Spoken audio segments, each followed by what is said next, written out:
வேண்டும். 2 ராஜாக்கள் 4வது அதிகாரம் 1 தொடக்கம் 7வது வசனம் வரை வாசியுங்கள். 2 ராஜாக்கள் 4வது அதிகாரம் 1வது வசனம் தொடக்கம் 7வது வசனம் வரை வாசியுங்கள். தீர்க்கதரிசியுடைய புத்திரரில் ஒருவனுக்கு மனைவியாயிருந்த ஒரு ஸ்திரீ எலிசாவை பார்த்து, உமது அடியானாகிய என் புருஷன் இறந்து போனான், உமது அடியான் கர்த்தருக்கு பயந்து நடந்தான் என்பதை அறிவீர். கடன் கொடுத்தவன் இப்போது என் 2 குமாரரையும் தனக்கு அடிமைகளாக கொள்ள வந்தான் என்றாள். எலிசா அவளை நோக்கி, நான் உனக்கு என்ன செய்ய வேண்டும்? வீட்டில் உன்னிடத்தில் என்ன இருக்கிறது சொல் என்றான். அதற்கு அவள், ஒரு குடம் எண்ணெய் அல்லாமல் உமது அடியாளுடைய வீட்டில் வேறு ஒன்றும் இல்லை என்றாள். அப்பொழுது அவன், நீ போய் உன்னுடைய ஆள் வீட்டுக்காரர் எல்லாரிடத்திலும் அநேகம் வெறும் பாத்திரங்களை கேட்டு வாங்கி உள்ளே போய் உன் பிள்ளைகளுடன் உள்ளே நின்று கதவை பூட்டி அந்த பாத்திரங்கள் எல்லாவற்றிலும் பார்த்து நிறைந்ததை ஒரு பக்கத்தில் வை என்றான். அவன் அவனிடத்தில் பிள்ளைகளுடன் கதவை பூட்டிக் கொண்டு இவர்கள் பாத்திரங்களை அவரிடத்தில் கொடுக்க அவர்களை பார்த்தாள். அந்த பாத்திரங்கள் நிறைந்த பின் அவள் தன் மகன் ஒருவனை நோக்கி, இன்னும் ஒரு பாத்திரம் கொண்டு வா என்றாள். அதற்கு அவன், வேற பாத்திரம் இல்லை என்றான். அப்பொழுது எண்ணெய் நின்று போயிற்று. அவள் போய் தேவனுடைய மனுஷனுக்கு அதை அறிவித்தாள். அப்பொழுது அவன், நீ போய் அந்த எண்ணெயை விற்று உன் கடனை தீர்த்து மீந்ததை கொண்டு நீயும் உன் பிள்ளைகளும் ஜீவனம் பண்ணுங்கள் என்றான். ஹல்லேலூயா. தேவநாமம் மகிமைப்படுவதாக. ஹல்லேலூயா. இன்றைய நாட்களில் நம்ம கீழ்ப்படிய வேண்டும். இந்த விதவை பெண் அவங்களால என்ன செய்ய முடியுமோ அதெல்லாம் முயற்சி பண்ணி பார்க்குறாங்க. அவங்க சொந்த பலத்தில் முயற்சி பண்ணி பார்க்குறாங்க. எந்த ஒரு ஆசீர்வாதமும் வரவில்லை. ஆனால் அவளுடைய நம்பிக்கை என்னன்னா, எலிசாவின் இடத்தில் போனா, எலிசா ஒரு தீர்க்கதரிசி, அவரிடத்தில் கேட்டால் கண்டிப்பாக என்ன நடக்கும், ஒரு ஆசீர்வாதம் வரும் என்று எலிசா சொன்னபோது கீழ்ப்படிந்தாள். அந்த தீர்க்கதரிசிக்கு கீழ்ப்படிந்தாள். அதனால் இந்த விதவையிடம் எலிசா கேட்குறாங்க, உங்கள் வீட்டில் உன்னிடத்தில் என்ன இருக்குதுன்னு கேட்குறாங்க. அப்போது அந்த விதவை பெண் சொல்கிறாங்க, என்னிடத்தில் கொஞ்சம் எண்ணெய் இருக்கின்றது என்று. அந்த கொஞ்சம் எண்ணெயை எடுத்து வான்னு சொல்கிறாங்க. இவங்க வீட்டில் இருக்கிற எல்லா பாத்திரங்கள் நிறைய ஊற்றுறாங்க. அந்த பாத்திரங்கள் எல்லாம் நிறைந்து வழியும்படியான எண்ணெய் வருகின்றது. மறுபடியும் அக்கம் பக்கத்தில் எல்லாம் போய் கேட்டு அந்த பாத்திரங்கள் எல்லாம் கொண்டு வந்து வைத்து மறுபடியும் எண்ணெயை ஊற்றுறாங்க. அதுவும் நிறைந்து வழிகின்றது. இனிமே பாத்திரமே இல்லைன்ற அளவுக்கு அந்த ஆசீர்வாதம் வந்து கொண்டே இருக்கின்றது. அப்போ இன்னும் ஆசீர்வதிக்கப்படுகிறாள். மறுபடியும் பாத்திரங்கள் தேடிய போது பாத்திரம் இல்லாமற் போயிற்று. அப்போதுதான் அந்த எண்ணெய் நிறைவது நின்று போனது. இன்றைக்கு நம்ம கீழ்ப்படிந்தோம் என்றால், எலிசா தீர்க்கதரிசிக்கு கீழ்ப்படிந்த அந்த விதவையின் வீடு ஆசீர்வதிக்கப்படுமானால், அவளுடைய கடனை அவள் தீர்த்து அதற்கு மிஞ்சினதை அவள் குடும்பம் நடத்த முடியும் என்றால், இன்று தேவனுக்காக நாம் கீழ்ப்படிந்து தேவனுக்காக நாம் நின்று தேவனுடைய திட்டத்தையும் நோக்கத்தையும் கனி கொடுக்கிறவர்களாக நாம் செய்யும் போது தேவனுடைய ஆசீர்வாதம் நம்மிடத்தில் நிறைந்து வழியும்படியான ஆசீர்வாதம் கண்டிப்பாக நிச்சயமாக நம்மிடத்தில் தேடி வரும். அது வீடு நிறைய, அது அறைகள் நிறைய, அது எல்லாம் நிறைய வைப்பதற்கு இடமே இல்லாத ஆசீர்வாதமாயிருக்கும். உலகத்தில் தேடி சம்பாதிக்கின்ற பணங்கள் எல்லாம் அழிந்து போய்விடும். ஆனால் தேவனுக்காக நாம் நின்று தேவனுக்காக பயன்படுகின்ற அது நிமித்தம் வருகின்ற ஆசீர்வாதம் நிறைவானதாக நிச்சயமானதாக கடைசி வரை நம்மை பின்பற்றி வரும் என்பதை நாம் ஒருபோதும் மறந்து போகக்கூடாது. ஆண்டவராகி இயேசு பசியாய் இருந்த போது அத்திமரத்தின் கீழே வந்து கனி கொடுக்கிற காலம் இல்லை என்று தெரிந்த போதும் கனியை எதிர்பார்த்தார் இல்லையா? இன்னைக்கு நம்ம கிட்ட அப்படிதான். கனி கொடுக்கிற காலம் இல்லை, இவள் இன்று ஓடுகிற நாட்கள், இவள் வேலைக்காக செல்லுகின்ற நாட்கள் என்று தெரிந்தும் தேவன் அத்திமரத்தின் அடியில் நின்று பசியாய் அந்த பழத்துக்காக நின்றார் அல்லவோ, அதே போல நம்மிடத்தில் வந்து நின்று எனக்கு கனி கொடுப்பாயோ என்ற கேள்வியோடு நம்மை பார்த்து நிற்கின்றார். நாம் எப்போது கனி கொடுக்க போகின்றோம்? அத்திமரம் வெறுமையாய் இருந்ததினால் அது சபிக்கப்பட்டது. ஆனால் நம்ம வாழ்க்கையில் நாம் கனி கொடுக்கப்படவில்லை என்றால் அநேக காரியங்களில் குறைவாய்தான் இருக்கும். அநேக காரியங்கள் குறைவுபட்டு தான் போவோம். சில பேர்லாம் சொல்லுவாங்க, நான் ஜெபம் பண்ணிட்டேன்னா எனக்கு பிரச்சனை வருது, அதனால நான் ஜெபிக்கிறதே இல்லை அப்படிம்பாங்க. சில பேர்கிட்ட கேட்டேன்னா, நான் சர்ச்சுக்கு போனாதாங்க பிரச்சனையே வருது, அதனால நான் சர்ச்சுக்கே போகிறதில்ல, நான் பாட்டுக்கு பேசாமல் இருந்துட்டேன்னா எனக்கு எந்த பிரச்சனையும் வர்றதில்ல, நான் நிம்மதியாக இருக்கிறேன். சத்துருவுக்கு அதுதான் வேணும், பிசாசுக்கு அதுதான் வேணும். நீ அமைதியாக இருக்கணும், நீ ஜெபிக்கக்கூடாது, நீ சர்ச்சுக்கு போகக்கூடாது, ஆண்டவருக்கு கீழ்ப்படியக்கூடாது, ஆண்டவருடைய வார்த்தையை கேட்கக்கூடாது, இதுதான் அவன் விரும்புகிறான். ஆனால் நம்ம என்ன செய்யணும்னு தெரியுமா? பிரச்சனை வருதா, நான் இன்னும் ஜெபிப்பேன், நான் இன்னும் ஆராதிப்பேன், நான் இன்னும் துதிப்பேன், ஆண்டவருக்காக நான் இன்னும் செயல்படுவேன். உன்னால் என்ன பண்ண முடியுமோ அதை நீ பண்ணு. நான் விழுந்து போகிறேன்னா அது அப்பாவின் காலடியில் தான் நான் விழுறேன், வேற எங்கேயும் இல்லை.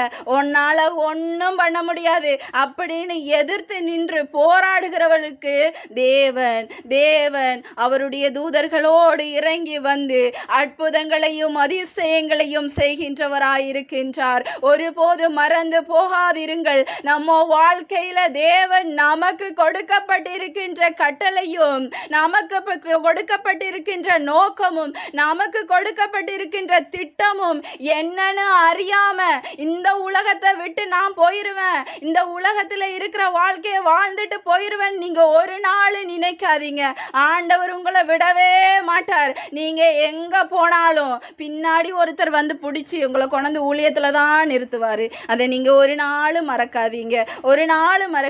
சில இடங்களில் சில பேருக்கெல்லாம் ஆண்டவர் சொல்லியிருக்கலாம், நான் உன்னை எனக்காக தெரிந்து கொண்டேன் என்று. அந்த வாக்கு தத்தத்தை மறந்து போய்விட்டீர்கள். தேவன் ஞாபகப்படுத்துகின்றார், திரும்பி வாருங்கள், உங்கள் ஸ்தானம் என்ன என்று நீங்கள் அறிந்த ஸ்தானத்துக்கு மறுபடியும் திரும்பி வாருங்கள். தேவன் உங்களுக்கு வைத்த நோக்கமும் திட்டமும் மகா பெரியது, அது அக்கினி போன்றது, அது வல்லமையாய் இறங்கி வரும். அந்த அபிஷேகம் ஒருவரிடத்திலும் கிடைக்காது. உங்களை பார்த்து பிசாசு ஓடி போவான். நீங்கள் அங்கே வரும்போது இங்கே என்ன சொல்லுவான் தெரியுமா? அதுதான் உங்கள் வாழ்க்கையில் சாட்சி, அதுதான் அற்புதம், அதுதான் விடுதலை. நீங்கள் இங்கே இருக்கும்போது அவன் அங்கே பயப்படணும். நான் கிளம்புறேன், நான் அங்கே ஜெபிக்க வரேன்னு சொன்னால் அவன் படுக்கையை எடுத்துகிட்டு ஓடியே போயிடணும். அதுதான் உங்கள் மேலே வச்சிருக்கிற திட்டம். ஆனால் அதை நீங்கள் மறந்து போயிடுறீங்க. அவன் பார்த்து ஐயோ இவனா வரான், இவன் வரவே கூடாது, நான் அதுக்குள்ளே கிளம்பிடணும் அப்படின்னு அவன் படுக்கையை எடுத்துகிட்டு அவன் ஓடியே போயிடணும். அந்த திட்டம் உங்கள் வாழ்க்கையில் இருக்குதா? அதை நீங்கள் மறந்து போகக்கூடாது. அந்த திட்ட நோக்கம் உங்கள் வாழ்க்கையில் இருக்குதா? அதை மறந்து போகக்கூடாது. பிரச்சனைகளை பார்த்து சோர்ந்து போகாதிருங்கள். தேவன் உங்களோடு இருக்கும்போது பிரச்சனைகள் எல்லாம் ஒன்றுமே செய்யாது. என்ன சாக கொண்டு போயிருமா? அங்கே கூட அப்பா உயர்த்துவார், தூக்குவார், உயிரோடு எழுப்புவார். ஏன்னா 3 நாளான மரித்தவனையே அவர் எழுப்பி வெளியே கொண்டு வந்தார் இல்லையா? என்ன சொன்னார்? லாசருவே எழுந்து வெளியே வான்னு தான் சொன்னார். அங்கே உட்காந்து அழுதுகிட்டு மணிக்கணக்காக உட்காந்துருந்து எப்போ வெளியே வருவான்லாம் பார்க்கவே இல்லை. லாசருவே எழுந்து வெளியே வா. அப்போது லாசர் என்ன பண்ணுறாரு? கட்டின கட்டுகளோடையே வெளியே எழுந்து வர்றாரு. இன்றைக்கி பல பேரோட வாழ்க்கையில் பல கட்டுகள் இருக்கலாம், பல போராட்டங்கள் இருக்கலாம், பல பிரச்சனைகள் இருக்கலாம். ஆனால் அதை பார்த்து சோர்ந்து போகாதிருங்கள். தேவன் உங்களோடு இருப்பதை அநேக கண்கள் காண வேண்டும் என்றால் நீங்கள் கனி கொடுக்க வேண்டும். உங்கள் வாழ்க்கையில் கனி இருக்க வேண்டும். இன்றைக்கி அப்பா வருகை வந்துச்சுன்னா நீங்கள் என்ன செஞ்சீங்கன்ற கேள்வி உங்களுக்குள்ளே வர வேண்டும். எத்தனை ஆடுகளை நீங்கள் அவரிடத்தில் கொண்டு வந்திருக்கிறீர்கள், எத்தனை கனிகளை நீங்கள் அவரிடத்தில் சேர்த்திருக்கின்றீர்கள். அப்பா அத்தி மரத்தின் அருகில் நின்று பார்க்கிறவராயிருக்கின்றார். நீ கனி கொடுக்காத காலம்தான். நீ கனி கொடுக்க மாட்டேன்னு பலர் சொல்லலாம், நீ அந்த ஊழியத்துக்கு சரிபட மாட்டேன்னு யார் வேணாலும் சொல்லலாம். ஆனால் அப்பா நினைச்சிருக்கிறது நீ அவருக்காக செயல்பட வேண்டும் என்று. அவர் உங்களை தெரிந்து கொண்டதன் நோக்கம் இதுதான். பல கேள்விகள் இருக்கலாம். நான் இப்படியே இருந்துடலாமான்னு. இல்லவே இல்லை. இப்படியே நீங்கள் இருக்கணும்னு நினச்சிங்கன்னா நீங்கள் அப்பாவுக்கு ஊழியம் செய்யலை. அப்புறம் டேஸை நீங்களே நிரப்பிக்கங்க யாருக்கு ஊழியம் செய்து கொண்டு இருக்கிறீங்கன்னு. அநேக பேர் ஃபோன்லையும், அநேக பேர் டிவிலையும், அநேக பேர் உலக பேச்சுகளிலும் அநேக நேரங்களை செலவழித்து கொண்டிருக்கின்றோம். ஆனால் அப்பாவுக்காக என்ன செய்து கொண்டிருக்கின்றோம் தெரியுமா? நாம் காலையில் எழுந்ததும் நம்முடைய முதல் வார்த்தை யாரோடு இருக்கின்றது? நாம் எழுந்ததும் யாரை நம்ம கூப்பிடுறோம்? நம் இரவு தூங்கும் இருக்கும் பொழுது யாருடன் பேசுகின்றோம்? முதல்ல எழுந்ததும் அப்பாவை பார்த்து, அப்பா நான் இன்னைக்கு உயிரோடு எழுந்திருக்கேன்னா அது உங்கள் கிருபைன்னு சொல்ல கற்றுக்கணும். இது என்னுடைய வேதாம கல்லூரியில் எனக்கு கற்றுக் கொடுத்த ஒன்று. இன்ன வரைக்கும் நான் கடைபிடித்து கொண்டிருக்கின்றேன். காலையில் அதிகாலையில் 4 மணிக்கெல்லாம் எழுந்து நாம் அவரை துதிக்க வேண்டும் என்பதும், அதே போன்று அங்கு இருக்கின்ற யாருடனும் பேச முடியாது, யாருடனும் பேசவே கூடாது. ஏன்னா அங்கே இருக்கிற ரூல்ஸ் அதான். ஏன்னா நீ முதல்ல பேசுகிறது அப்பா கூடவா இருக்கணும். அப்போ தான் அப்பா ஒவ்வொரு திட்டத்தையும் உங்கள் வாழ்க்கையில் செயல்படுத்துவார். நீங்கள் ஒதுங்கி போகலாம், நீங்கள் வேணான்னு சொல்லலாம், எனக்கு ஊழியம் வேணான்னு ஒதுங்கி போகலாம், எனக்கு பிரச்சனையாக இருக்குது, பாடாக இருக்குது, இந்த பாதை வேணான்னு சொல்லலாம். ஆனால் அப்பா கிட்ட பேசும்போது அப்பா என்ன சொல்லுவாருன்னா, எனக்கு நீ வேணும், நான் உன்னை தெரிந்து கொண்டதன் நோக்கமும் திட்டமும் இதுதான். அக்கினி புறப்பட்டு வருகின்ற வல்லமையை பெற்றுக்கொள்ள வேண்டும். எலிசா தீர்க்கதரிசி அந்த இடத்துல சொன்னபோது கீழ்ப்படிந்த விதவைக்கு கர்த்தர் உதவி செய்து அந்த இடத்துல ஒரு ஆசீர்வாதம் நிறைந்து நிறைந்து நிறைந்து வழிகின்றதாய் வந்ததல்லவோ, அதே போன்ற ஆசீர்வாதம் நம்மிடத்தில் வர வேண்டும். யோனாவை போன்று மீனுக்குள்ள போய் வாழ்கின்ற வாழ்க்கை வேண்டாம், அது இருளாக தான் இருக்கும். ஆனாலும் தேவன் இரக்கம் பாராட்டினார். நினிவே பட்டணத்தில் மறுபடியும் கொண்டு போய் விடப்பட்ட யோனாவின் வாழ்க்கையை பெற்றுக்கொள்ள முடியும். அதற்கெல்லாம் நாம் என்ன செய்ய வேண்டும்? நம்மை தயார்படுத்த வேண்டும், அக்கினியாய் தயார்படுத்த வேண்டும்.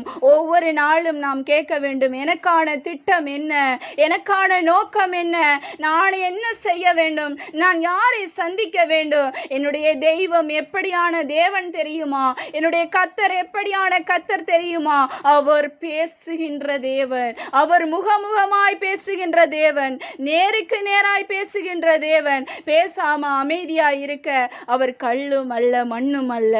என் தேவன் ஜீவன் உள்ள தேவன். அவர் நேரடியா உங்களிடத்தில் சொல்லுவார், நீ இங்க போய் இந்த மனிதனை சந்தி, இங்கே போய் இவர்களை சந்தி, இந்த நோக்கத்தை நீ செய், இந்த திட்டத்தை செய், இந்த ஊழியத்தை நீ செய், இதை பாரமிடு, இதற்காக நீ ஓடு, எனக்காக ஓடு, எனக்காக ஓடு, எனக்காக செய், எனக்காக ஓடு என்று அநேக நேரங்கள் தேவன் பேசுகின்ற தருணங்களை நாம் பெற்றுக்கொள்ள வேண்டும். நமக்காக தேவன் ஒரு திட்டத்தை வைத்திருக்கின்றார், அதை தெரிந்து கொள்ள வேண்டும். அக்கினி வானத்தை பிளந்து கீழே இறங்கி வரும் அளவுக்கு நாம் அவரோடு ஒரு ஐக்கியத்தை வைத்து கொள்ள வேண்டும். தேவன் நினைத்தார் நம்மை உயர்த்தவும் முடியும், நம்மை அவர் ஆசீர்வதிக்கவும் முடியும். அன்று ஒன்று தெரியுமா, ஒரு காரியம் நான் சொல்கிறேன். எகிப்திலிருந்து ஜனங்கள் வெளியே வந்தாங்க, பாலைவன வாழ்க்கை தான் அந்த வாழ்க்கையில். ஆனால் ஆண்டவர் எப்படி இருந்தார் தெரியுமா? அக்கினி ஸ்தம்பமாக மேகஸ்தம்பமாக இருந்தாங்க. அவங்க எல்லா இடத்துலையும் உட்கார்ந்துருப்பாங்க, அவங்களுடைய வேலைகளை செய்வாங்க. ஆனால் மேக ஸ்தம்பம் எப்போ வந்து நிற்கிதோ அப்போ அவங்க கிளம்பி நடப்பாங்க. அக்கினி ஸ்தம்பம் எப்போ வந்து நிற்கிதோ அப்போ அவங்க மறுபடியும் கிளம்பி நடப்பாங்க. இப்படி தான் அவங்களுடைய வாழ்க்கை வனாந்தரத்தில் இருந்தது. தேவனுக்கு கீழ்ப்படிந்தாங்க. இன்றைக்கி ஒவ்வொருத்தரோட வீட்டிலையும் ஒவ்வொருத்தர் முன்னாடியும் அக்கினி ஸ்தம்பம் மேகஸ்தம்பம் வந்து நிற்கிது.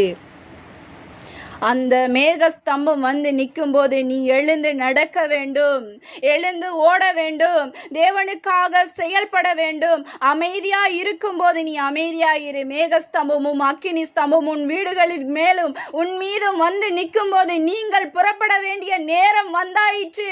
அந்த புறப்படுகின்ற நேரத்தில் உங்கள் நடை எப்படியா இருக்க வேண்டும் என்றால், தேவனுக்காக பயன்படுகின்ற ஒவ்வொரு நாளாக இருக்க வேண்டும், ஒவ்வொரு நிமிடமாக இருக்க வேண்டும், ஒவ்வொரு நொடியாக இருக்க வேண்டும். தேவனுக்காக நான் எதை செய்தேன் என்று கேள்விகள் வரும் பொழுது, நான் இதை என் அப்பாவுக்காக செய்திருக்கின்றேன் என்று தைரியமாக சொல்லுகின்ற ஒரு பெண்ணாக, ஆணாக, ஒரு சகோதரனாக, சகோதரியாக, மகனாக நீங்கள் அவர் முன்னாடி நிற்க வேண்டும்.